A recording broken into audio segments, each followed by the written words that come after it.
प्रत्येकाने संविधान वाचलं पाहिजे। आपण इथून बरेचसे पुस्तकं घेऊन जात असतो, बार्टी आपल्याला पुस्तकं अगदी शुल्लक दरामध्ये देत असतात। आपण फार आनंदाने सगळे बुक्स घेऊन जातो, पण ते पुस्तकं आपण कितपत वाचतो? आपला टार्गेट असतो का की ह्या टार्गेटमध्ये ह्या 15 दिवसांमध्ये मी हे पुस्तक कंप्लीट करेल?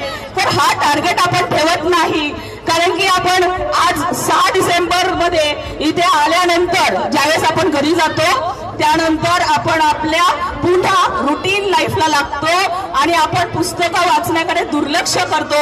आणि जेव्हा आपल्यावरती अन्याय होईल फक्त त्याच वेळेस आपण पुस्तक काढतो आणि आपण प्रयत्न करतो की आपल्यावरती होणारा अन्याय आपण लढा दिला पाहिजे, संघर्ष केला पाहिजे।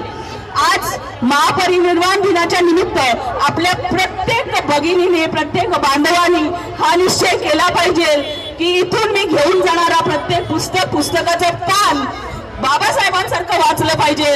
बाबासाहेबांनी त्यांच्या विद्यार्थी दशेसाठी